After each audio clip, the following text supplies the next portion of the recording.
ओम श्रीमाता शरणं मम श्री अरविंद शरणं मम परम प्रभु श्री अरविंद दिव्यजन्य श्रीमां पादपद्म भक्तियुक्त प्रणाम जन मु आज आपण मानू मो जीवन कहानी प्रतिटी मुहूर्त को एवं मुझे सामने जनईबी कहीं मु पूर्वर भी कही कि मु मो लाइफ स्टोरी कहबी कि बहुत कम लोग अच्छा जो मैंने ये वीडियो माध्यम जीवन कहानी को कहती किंतु एबे जो मैंने अच्छा सब से लव स्टोरी शेयर कर से लव स्टोरी शेयर करूनी कि अलग किसी कहूनी कि आज मु केवल मो जीवन कहानी विषय रे कहबी कि केमिति मु ए चित्र को भल पाइली आउ ए चित्र प्रति एते आग्रह प्रकाश देखली कि जमती समस्त भितर निश्चित गोटे गोटे कला थाए जन्मरू भगवान समस्त को किसी ना किसी कला देकी ही जन्म करता भगवान बोधे मो देहरे से भाई चित्रकला को देकी जन्म देइछंती तो से भगवान को अशेष अशेष धन्यवाद जनाऊँगी पाखे मु सर्वदा चिर ऋणी होकर रही आउ केमिति चित्रटा मो भर को आसला तो मुझे से कहबी कि 2020 मसीहा समस्त मन थी कहीं से मसीहाटा समस्त अभूला अकुआ होकर रही कहीं से समयटा समस्त गोटे संघर्षर समय समस्त गोटे विपदर समय थिला गोटे अलग प्रकार समय थिला आउ सही समय अनेक लोक अनेक किसी हरई अनेक लोक अनेक किसी भी पाई अनेक लोक बेसहारा हो जाइछंती अनेक लोक गोटे गोटे नुआ नुआ जीवन भी पाई नुआ नुआ शिक्षा भी पाई आउ सही समय ही अनेक सारा कंटेंट क्रिएटर भी अनेक फेमस होती कहीं से समय लोक माने लोक माने सब काम न पाई घरे बसिले तो जो माने कंटेंट क्रिएटर थिले तो सही माने सही समय बहुत सारा स्ट्रगल कर कहीं से समय एकाठी होगी शूटिंग करवा गोटे से बहुत कष्टकर काम थिला तो सही समय भी से आपण मानू हसैया आपण मान खुशी आपण मान मनोरंजन समस्ते वीडियो कले और आपण मैंने से समय से कंटेंट क्रिएटर मानू बहुत सारा भल पाइबा देइछंती तो ठीक सही समय मु भी सेमती घरे थी सही समय मु भी 10वीं श्रेणी माने 10th क्लास मैट्रिक परीक्षा दे सारी सही समय बहुत सारा गैप हो गला 10th परीक्षा दे सारा +2 एडमिशन है पर्यंत सही समय कॉलेज स्कूल सबू छुट्टी रहा कौन सी भी एजुकेशन इंस्टीट्यूट खोलला ना खोला रहा ना सबू किसी बंद रहा समस्ते कम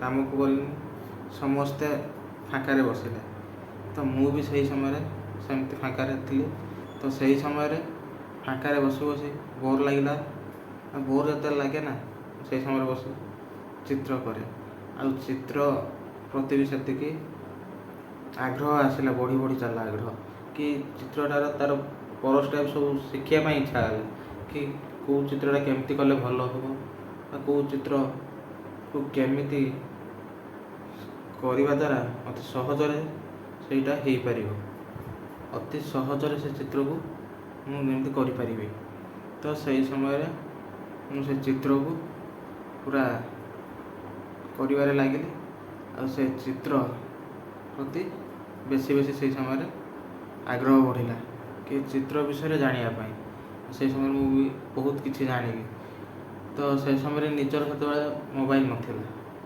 कि कौटू देखिकी कौन करी क्या मोबाइल देखिकी एमती शिखुली तो तापर किसी दिन पर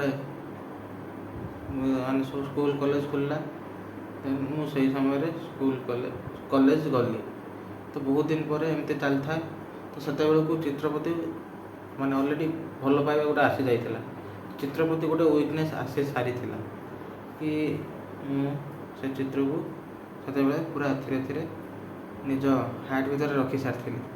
ଯେମିତି ତାକୁ ଛାଡ଼ିକି ଆଉ ଅଲଗା କରି ହେଲାନି ତାକୁ ମାନେ ମୋ ମନରୁ। ତ ତା ପ୍ରତି ଗୋଟେ ଭଲ ପାଇବା ଆସିଯାଇଥିଲା। ତ ସେ ସମୟରେ ଗଲି ଠିକ୍ ଅଛି। ତ ପୁଣି ମଝିରେ କିଛି ଦିନ ଯେଉଁ ଦ୍ୱିତୀୟ ଲହର ଆସିଲା, ତ ସେ ସମୟରେ କିଛି ଦିନ ମଧ୍ୟ ପୁଣି ଛୁଟି ରହିଲା ସ୍କୁଲ ଏବଂ କଲେଜ। ତ ସେ ସମୟରେ ମୁଁ ଘରକୁ ଆସିଲି। ସେ ସମୟରେ ମୋ ଜେଜେଙ୍କ ମୋବାଇଲରେ ଇନଷ୍ଟାଗ୍ରାମ ଖୋଲିଲି, ଆଉ ସେଇ ସମୟରେ ମଧ୍ୟ ଫେସବୁକ୍ ଖୋଲିଲି। ଫେସବୁକ୍ କିନ୍ତୁ ବହୁତ ଆଗରୁ ଖୋଲିଥିଲି, କିନ୍ତୁ ତାକୁ ମୁଁ ସେତେବେଳେ ପର୍ଯ୍ୟନ୍ତ ୟୁଜ୍ ବି କରୁନଥିଲି। ଜଷ୍ଟ ଖାଲି ଫର୍ମାଟ୍ ଖୋଲା ହେଇକି ରହିଯାଇଥିଲା ଗୋଟେ ଫେସବୁକ୍ ଆଇଡ଼ି। ତ ସେଇ ଫେସବୁକ୍ ଆଇଡ଼ିକୁ ୟୁଜ୍ କରିକି ମୁଁ କ'ଣ କଲି ନା ଇନଷ୍ଟା ଆଇଡ଼ି ଖୋଲିଲି। ତ ଇନଷ୍ଟା ଆଇଡ଼ି ଖୋଲି ଯେତେବେଳେ ପ୍ରଥମେ ମୋ ନିଜ ନାଁ ଥିଲା କି ଅମନ ବେହେରା। ତ ସେତେବେଳେ ପ୍ରଥମେ ଯେତେବେଳେ ଖୋଲିଲି କେହି ଜାଣିନଥିଲେ କି ଏ ଅମନ ବେହେରା କିଏ। ତ ଖାଲି ଏମିତି ଫଟୋ ପକାଏ, ହଁ କେହି ଜଣେ ହେଇଥିବ ଅମନ ବେହେରା। ତ ଲୋକ ଏତେ ଜାଣି ବି ନଥିଲେ। ତ ମଝିରେ ଏମିତି ଆସିଥିଲି କିଛି ଦିନ କଲେଜରୁ ଛୁଟିରେ। ତ ଦ୍ୱିତୀୟ ଲହର ସରିଲା ପରେ ମୁଁ ପୁଣି ଏସବୁକୁ ଛାଡ଼ିକି କଲେଜ ଗଲି। ତ କଲେଜରୁ ସେତେବେଳେ କ'ଣ ନା ପୁଣି ଛୁଟିରେ ଆସିଥିଲି କିଛି ଦିନ, ନା ଏମିତି ଆସିଥିଲି ଛୁଟିରେ। ତ ସେଇ ସମୟରେ କ'ଣ ହେଲା ନା ମୋ ନାଁ ବା ମୋ ଏବେ ଯେଉଁ ନାଁଟା ଅଛି କି ମିଷ୍ଟର କଲରମ୍ୟାନ୍ ଅଫିସିଆଲ, ତ ସେତେବେଳେ ମୁଁ ସେଇ ନାଁଟାକୁ ଭାବିଥିଲି କି ଏମିତିକା ଗୋଟେ ନାଁ ଦେବି ଯେଉଁ ନାଁଟା ମୋର ଗୋଟେ ୟୁନିକ୍ ନାଁ ହେବ। ତ ଏଇ ଯେଉଁ ନାଁ ପାଇଁ ମୁଁ ଗୋଟେ ସ୍ୱତନ୍ତ୍ର ଭିଡ଼ିଓ ବନେଇଦେବି କି କାହିଁକି ଏମିତି ନାଁ ରଖିଲି, କି ସେମିତି ସେଇ ନାଁଟା ସେତେବେଳେ ମୁଁ ରଖିଲି କି ମିଷ୍ଟର କଲରମ୍ୟାନ୍। ସେତେବେଳେ ଖାଲି ଥିଲା ମିଷ୍ଟର କଲରମ୍ୟାନ୍। ତ ସେ ଆଇଡ଼ିଟା ଯେତେବେଳେ ନାଁଟା ଯେତେବେଳେ ରଖିଲି ନା, ତ ସେତେବେଳେ କ'ଣ ହେଲା ନା ସେଇଠି ବହୁତ ସାରା ଲୋକ ମୋତେ ଜାଣିଲେ କି ଏ କେହି ଜଣେ ଏମିତି ଅଛି ଚିତ୍ର କରୁଛି। ତ ସେତେବେଳେ ଧୀରେ ଧୀରେ ବହୁତ ସାରା ଲୋକମାନେ ଭଲ ପାଇବା ଦେଲେ, ବହୁତ ସାରା ଲୋକଙ୍କୁ ଭଲ ପାଇବା ମିଳିଲା। ତ ଯେତେବେଳେ ତାପରେ ପୁଣି କଲେଜ ଗଲି, କଲେଜ ଛୁଆ ସେଠୁ ଜାଣିଲି ୟା ନା କଲରମ୍ୟାନ୍ କି ୟା ନା ଏୟା। ତ ସେତେବେଳେ ସେଇ ନାଁରେ ଲୋକ ଭଲ ପାଇବା ଦେଲେ, କଲେଜର ପିଲାଙ୍କଠୁ ଆରମ୍ଭ କରି କଲେଜର ଲେକ୍ଚର ପର୍ଯ୍ୟନ୍ତ।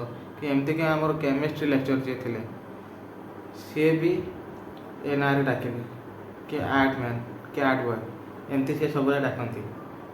ଆଉ ସିଏ ତାଙ୍କର ବେଶୀ ଫେଭରାଇଟ୍ ନାଁ ଥିଲା କି ସ୍ୟାଣ୍ଡ ଆର୍ଟିଷ୍ଟ ବୋଲି ସବୁବେଳେ କୁହନ୍ତି। ଆଉ ସେଇମାନଙ୍କ ସପୋର୍ଟ ପାଇଁ ବା ମୋ ସାଙ୍ଗ ସେଇ କଲେଜ ବେଳର ସାଙ୍ଗ ବା ସେ ସାର୍ଙ୍କ ସେମିତି ସପୋର୍ଟ ପାଇଁ ହିଁ ଆଜି ମୁଁ ଆଗକୁ ବି ବଢ଼ିଲି। ତାପରେ ଘର ଲୋକଙ୍କର ବି ସପୋର୍ଟ ଥିଲା, ଡାଇରେକ୍ଟ ସପୋର୍ଟ ନଥିଲା କିନ୍ତୁ ଇନଡାଇରେକ୍ଟଲି ସପୋର୍ଟ ଥିଲା। କି ସବୁବେଳେ ସେଇଥିପାଇଁ କୁହନ୍ତି ତୁ ଭଲ ଚିତ୍ର କରୁନୁ କି ଭଲ ଆର୍ଟ କରୁନୁ, ଏଭଳି କହିବାର ବି ଗୋଟେ କାରଣ ଅଛି। କାହିଁକିନା ସିଏ ବି ଚାହାନ୍ତି ନା କି ଆମ ପିଲା ଯେଉଁଟା ବି କରୁଛି ଭଲ କରୁ, ସବୁବେଳେ ସେଇଟାକୁ ସେ ଭଲ କରିକି ଆଗକୁ ଯାଉ ସେଥିରେ। ସେ ସେଇଥିପାଇଁ ସବୁବେଳେ କୁହନ୍ତି କି ସବୁବେଳେ ମାମା କୁହନ୍ତି ତୁ ଏଇଟା ଭଲ କରୁନୁ, ତା ଆଖିଟା ଭଲ କରୁନୁ, ତା ନାକଟା ଭଲ କରୁନୁ। ସେଇଠି କହିବା ଦ୍ୱାରା ବି ନିଜ ଭିତରେ ଗୋଟେ ଫିଲିଙ୍ଗସ୍ ଆସିବ ନାଇଁ ଏଇଟା ମୁଁ ଭଲ କରୁନି, ତାକୁ ଆଉ ଟିକେ ଭଲ କରିବାକୁ ପଡ଼ିବ। ତ ସେଇ ଚିନ୍ତାଧାରା ନେଇକି ବି ଆଗେଇଲି। ଦେନ୍ ତାପରେ +2 ସରିଲା। ତ ଏବେ କଣ୍ଟିନ୍ୟୁଅସଲି ଯେମିତି ଚାଲିଛି। ତ ଏବେ ଧୀରେ ଧୀରେ ସେଭଳି ଚାଲିଛି ବହୁତ ଆର୍ଟ। ତ ଏଇଟା ଥିଲା ମୋର ଆର୍ଟର ଜର୍ଣ୍ଣି ଏଇଭଳି ଥିଲା। ତ ତା ପୂର୍ବରୁ ବି ପିଲାଦିନରୁ ଆର୍ଟ ପ୍ରତି ବହୁତ ଭଲ ପାଇବା ଥିଲା, ଆର୍ଟ କରୁଥିଲି। ଏମିତି କି ସ୍କୁଲ ବେଳେ ବି ବହୁତ ସାରା ଆର୍ଟ କରିଛି ବା ଆର୍ଟ କମ୍ପିଟିସନ୍ରେ ବି ଯାଇଛି ବହୁତ। ସବୁବେଳେ ସ୍କୁଲ ଲେଭେଲ୍ ଯେତେବେଳେ ହୁଏ, ଡିଷ୍ଟ୍ରିକ୍ଟ ଲେଭେଲ୍ରେ ଯାଏ। ତ ସ୍କୁଲରେ ବି ବହୁତ ସାରା ସପୋର୍ଟ ଥିଲା, ସବୁବେଳେ ସ୍କୁଲ ଟିଚର ସ୍କୁଲ ଫ୍ରେଣ୍ଡମାନେ ବି ବହୁତ ସାରା ସପୋର୍ଟ ଦିଅନ୍ତି କି ସବୁବେଳେ ଆର୍ଟ କରିବା ପାଇଁ। ଆଉ ସେ ସମୟରେ ମଧ୍ୟ ବହୁତ କଷ୍ଟ କରିକି ଆମେ ପଢ଼ିଛୁ କି ଆମର ଏତେଟା ବି ଫାଇନାନ୍ସିଆଲ୍ କଣ୍ଡିସନ୍ ଭଲ ନୁହେଁ କି ଯେ ଆମେ ଏତେ ହାଇ ଫାଇରେ ବଞ୍ଚିବୁ। ଯଦିଓ ମୁଁ ପ୍ରାଇଭେଟ୍ ସ୍କୁଲ ଆଉ ପ୍ରାଇଭେଟ୍ କଲେଜରେ ପଢ଼ୁଛି, ତଥାପି ଆମ ଫାଇନାନ୍ସିଆଲ୍ କଣ୍ଡିସନ୍ କେବେ ବି ଭଲ ନୁହେଁ କି ମୁଁ ବି ଜଣେ ମିଡ଼ିଲ୍ କ୍ଲାସ୍ ଫ୍ୟାମିଲିର ବିଲଙ୍ଗସ୍ କରୁଛି କି ମୁଁ ବି ମିଡ଼ିଲ୍ କ୍ଲାସ୍ ଫ୍ୟାମିଲିର ଗୋଟେ ପିଲା। ତ ପ୍ରତିଟି ମିଡ଼ିଲ୍ କ୍ଲାସ୍ ଫ୍ୟାମିଲିର ପିଲା ଷ୍ଟ୍ରଗଲ୍ କରିବା ହିଁ ଜାଣିଛନ୍ତି। କେବେ ଦେଖିବେ ଧନୀ ଘର ପିଲାକୁ ଷ୍ଟ୍ରଗଲ୍ କରିବାରେ କେବେ ଦେଖିନଥିବେ, କାହିଁକିନା ତାଙ୍କ ପାଖରେ ପଇସାର କେବେ ବି ଅଭାବ ନଥାଏ। ସେମାନେ ଯେଉଁଟା ଚାହିଁଲେ ସବୁ ତାଙ୍କ ପାଖରେ ମିଳିଗଲା। ଗୋଟେ ମିଡ଼ିଲ୍ କ୍ଲାସ୍ ଫ୍ୟାମିଲିର ପିଲାକୁ ଦେଖିବେ ସବୁବେଳେ ଗୋଟେ କିଛି ପାଇବାକୁ ହେଲେ ପ୍ରଥମେ ତାକୁ ଷ୍ଟ୍ରଗଲ୍ କରିବାକୁ ପଡ଼ିବ ବା ତାକୁ ସଂଘର୍ଷ କରିବାକୁ ପଡ଼ିବ, କିଛି ପରିଶ୍ରମ କରିବାକୁ ପଡ଼ିବ। ତ ଏମିତି ଥିଲା ମୋ ଜୀବନର କିଛି ଘଟଣା କି ଏଇଟାକୁ ପାଇବା ପାଇଁ ବି ମୁଁ ସେ ସମୟରେ ବହୁତ ସାରା ଷ୍ଟ୍ରଗଲ୍ କରିଛି କି ଶିଖିବା ପାଇଁ। ଏଇ ଜିନିଷଟାକୁ ପାଇବା ପାଇଁ ମୁଁ ଏଇ ଚିତ୍ରକୁ ବହୁତ ସାରା ଷ୍ଟ୍ରଗଲ୍ କରିଛି। ସବୁବେଳେ ଏବେ ବି ଗାଳି ଦେଉଛନ୍ତି ବହୁତ ସାରା ଲୋକ କି ଏ କ'ଣ କରୁଛୁ, ଏସବୁ କ'ଣ ଚାଲିଛି। ତଥାପି ମୁଁ ସେମାନଙ୍କ କଥା କେବେ ବି ଶୁଣେନି। ଏବେ ବି ବହୁତ ସାରା ଲୋକ ବହୁତ କଥା କହୁଛନ୍ତି, ତୁ ସେ ଭିଡ଼ିଓ କାହିଁକି କରୁଛୁ, ଭିଡ଼ିଓରୁ କ'ଣ ମିଳିବ। କିନ୍ତୁ ସେମାନେ ଜାଣିନାହାନ୍ତି କି ଗୋଟେ ଲକ୍ଷ୍ୟକୁ ପୁରା କରିବାକୁ ହେଲେ କେତେ ଯେ ସଂଘର୍ଷ କରିବାକୁ ପଡ଼ିଥାଏ। ତ ମୋର ଲକ୍ଷ୍ୟ ହେଲା ଚିତ୍ର କରିବା, ଆଉ ସେଇ ଚିତ୍ରଟା ଖାଲି ନିଜେ କଲେ ହେବନି, ତ ସେଇଟାକୁ ଅନ୍ୟମାନଙ୍କ ପାଖରେ ପହଞ୍ଚାଇବାକୁ ପଡ଼ିବ। ତ ଅନ୍ୟମାନଙ୍କ ପାଖରେ ପହଞ୍ଚାଇବାକୁ ହେଲେ ନିଜର ଭିତରେ ଥିବା ସେଇ କଳାଟାକୁ ଅନ୍ୟମାନଙ୍କ ପାଖରେ ପହଞ୍ଚାଇବାକୁ ହେଲେ ଗୋଟେ ମିଡ଼ିୟମ୍ ଦରକାର, ଗୋଟେ ମାଧ୍ୟମ ଦରକାର, ଯେଉଁଟା ଏଇ ସୋସିଆଲ୍ ମିଡ଼ିଆ ହିଁ ହେଇଥିଲା ଗୋଟେ ୱେ। ଆଜି ବି ସେଇଟା ମୋ ପାଇଁ ଗୋଟେ ସବୁଠୁ ବଡ଼ ମାଧ୍ୟମ କି ମୋତେ ଏତେ ବଡ଼ ଗୋଟେ ପରିଚୟ ଦେଇଛି, ଏତେ ସାରା ଲୋକଙ୍କୁ ଭଲ ପାଇବା ମିଳୁଛି ଯେ ସମସ୍ତେ ଜାଣୁଛନ୍ତି କି କଲର୍ ମ୍ୟାନ୍ ବୋଲି କେହି ଜଣେ ଅଛି। ତ ଆଜି ଯାଏଁ ସେ ନାଁଟାରେ ମୋତେ ସମସ୍ତେ ଜାଣନ୍ତି। ତ ଆଜିକାଲି ନିଜ ଲୋକ ବି ମୋତେ ମୋ ମୂଳ ନାଁକୁ ଭୁଲିକି ଏବେ ସେଇ କଲର୍ ମ୍ୟାନ୍ ନାଁରେ ସମସ୍ତେ ଜାଣିଛନ୍ତି। ନିଜ ଲୋକଙ୍କଠୁ ବାହାର ଲୋକ ସମସ୍ତେ ସେ କଲର୍ ମ୍ୟାନ୍ ନାଁକୁ ଏମିତି ଭଲ ପାଇଯାଇଛନ୍ତି କି ସେ କଲର୍ ମ୍ୟାନ୍ ନାଁଟା ଯେଉଁଠି ବି ଶୁଣୁଛନ୍ତି ସମସ୍ତେ କହୁଛନ୍ତି ନା ସେ ଆର୍ଟ କରନ୍ତି, ସେ ଆସିଲେ। ସେ ଏବେ ବି ମୋତେ ସମସ୍ତେ ଫୋନ୍ କରି ବି କୁହନ୍ତି ମୁଁ ଗୋଟେ ଆର୍ଟ କରିଦେବ କି ଭାଇ, ତୁମେ ବହୁତ ଭଲ ଆର୍ଟ କରୁଛ। ସମସ୍ତେ ବହୁତ ସାରା ଲୋକ ବି ଅଛନ୍ତି ଏମିତି ମୋତେ ମେସେଜ୍ ବି କରନ୍ତି। ତ ମୁଁ ଏଇଟା କହିବା ପାଇଁ ଚାହୁଁଛି କି ନିଜ ଭିତରେ ଥିବା କଳାଟାକୁ ସବୁବେଳେ ବି ପ୍ରକାଶ କର। ତ ଏମିତି କିଛି ଘଟଣା ଥିଲା ମୋ ଜୀବନର। ତ ଭିଡ଼ିଓଟା ବହୁତ ଛୋଟ କି ବଡ଼ ହେବ ମୁଁ ଜାଣିନି। ତ ଏମିତି ଥିଲା ମୋ ଲାଇଫ୍। ତ ଆପଣମାନେ ମୋତେ ଏତେ ସାରା ଭଲ ପାଇବା ଦେଉଛନ୍ତି ଯେ ସେ ଭଲ ପାଇବାକୁ ମୁଁ କେବେ ବି ଭାଷାରେ ପରିପ୍ରକାଶ କରିପାରିବିନି। କାହିଁକି ନା ଏଇ କଲର୍ ମ୍ୟାନ୍କୁ ନାଁଟିକୁ ଲୋକମାନେ ଏତେ ସାରା ଭଲ ପାଇବା ଦେଉଛନ୍ତି ଯେ ସେ ନାଁକୁ ମୁଁ କେବେ ବି ଭୁଲି ପାରିବିନି, ଆଉ ସେ ଭଲ ପାଇବାକୁ କେବେ ମୁଁ ମୋଠୁ ଦୂରେଇ ଦେଇପାରିବିନି। ତ ଏଇ ନାଁ ପଛରେ ବି ଗୋଟେ ବହୁତ ବଡ଼ କାହାଣୀ ଅଛି। ତ ସେ କାହାଣୀ ମୁଁ ଆପଣମାନଙ୍କୁ ଖୁବ୍ ଶୀଘ୍ର କହିବି, ଆଉ ଆପଣମାନଙ୍କ ପାଖରେ ଆପଣମାନେ ବି ଜାଣିପାରିବେ କି ମୁଁ ଏଭଳି ନାଁ କାହିଁକି ରଖିଲି ବା ଏଭଳି ନାଁ ରହିବାର କାରଣ କ'ଣ, ଆପଣମାନେ ଖୁବ୍ ଶୀଘ୍ର ଜାଣିପାରିବେ। ତ ଏହା ପାଇଁ ମୁଁ ଆଉ ଗୋଟେ ନେକ୍ସଟ ଭିଡ଼ିଓ ବନେଇଦେବି କେବଳ ନାଁକୁ ନେଇକି କି ମୋ ନାଁ କେମିତି ହେଲା ବା କାହିଁକି ମୁଁ ମୋ ନାଁକୁ ମିଷ୍ଟର କଲର୍ ମ୍ୟାନ୍ ଭାବରେ ରଖିଲି, ବା ଆପଣମାନେ ଏଇ ଯେଉଁ କଲର୍ ମ୍ୟାନ୍କୁ ଭଲ ପାଇବା ଦେଉଛନ୍ତି ନା, ଏଭଳି କାହିଁକି ନାଁଟା ରଖାଗଲା। ତ ଏ ନାଁ ପାଇଁ ମୁଁ ଗୋଟେ ସ୍ୱତନ୍ତ୍ର ଭିଡ଼ିଓ ବନାଉଛି। ତ ସେଇ ଭିଡ଼ିଓରେ ଆପଣମାନେ ମୋର ନାଁ ବା ମୋର ଜୀବନ କାହାଣୀର ମୋ ଜୀବନର ଆଉ କିଛି କାହାଣୀ ଆପଣମାନେ ସେଥିରେ ପାଇବେ। ଆହୁରି କିଛି ବହୁତ ସାରା କାହାଣୀ ଅଛି, ତାକୁ ମଧ୍ୟ ଆଉ ଗୋଟେ ଭିଡ଼ିଓରେ ମୁଁ ଆପଣମାନଙ୍କୁ ଜଣାଇଦେବି କି ଗୋଟେ ସକ୍ସେସ୍ ପାଇବାକୁ ହେଲେ କେତେ ସାରା ଷ୍ଟ୍ରଗଲ୍ କରିବାକୁ ହୁଏ, କେତେ ସାରା କଷ୍ଟ କରିବାକୁ ହୁଏ, କେତେ ସାରା ମେହନତ କରିବାକୁ ହୁଏ। ଗୋଟେ ମିଡ଼ିଲ୍ କ୍ଲାସ୍ ଫ୍ୟାମିଲିର ପିଲା କେତେ ସାରା କଷ୍ଟ କରେ କି ତା ଲକ୍ଷ୍ୟକୁ ପାଇବା ପାଇଁ ବା ତା ଲକ୍ଷ୍ୟକୁ ଆଚିଭ୍ କରିବା ପାଇଁ। ଗୋଟେ ମିଡ଼ିଲ୍ କ୍ଲାସ୍ର ଗୋଟେ ମିଡ଼ିଲ୍ କ୍ଲାସ୍ରୁ ବିଲଙ୍ଗସ୍ କରୁଥିବା ପିଲା ସବୁବେଳେ ତା ମାଇଣ୍ଡରେ ଅନେକ ସାରା କଥା ଚାଲିଥାଏ କି ତାଙ୍କ ଘର, ତା ପରିବାର, ତା ନିଜ କ୍ୟାରିଅର, ନିଜ ଏମ୍କୁ ନେଇକି ସେ ବହୁତ ସାରା ଭାବେ।